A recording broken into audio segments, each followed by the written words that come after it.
नेपाली विभिन्न फिल्महरूमा अभिनय गर्नुभएको र नेपाली गीत सङ्गीतमा स्वर दिनुभएको एकदम बहुप्रतिभाको धनी र इन्डियन आइडलको विजेता प्रशान्त तामाङ दाजुको असामयिक निधनको खबरले स्तब्ध बनाएको छ।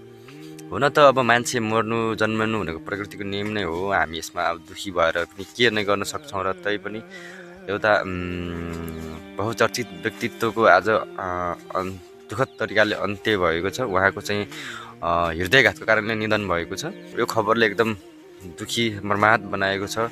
उहाँको स्वर्गमा बास होस्। उहाँको परिवारप्रति भगवान्ले धैर्य धारण गर्ने शक्ति प्रदान गरून्। उहाँ एकदम बहुचर्चित व्यक्तित्व हुनुहुन्थ्यो।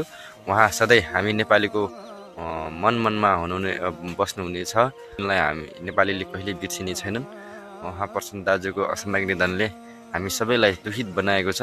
उहाँप्रति हार्दिक श्रद्धाञ्जली श्रद्धासुमन व्यक्त गर्न चाहन्छु।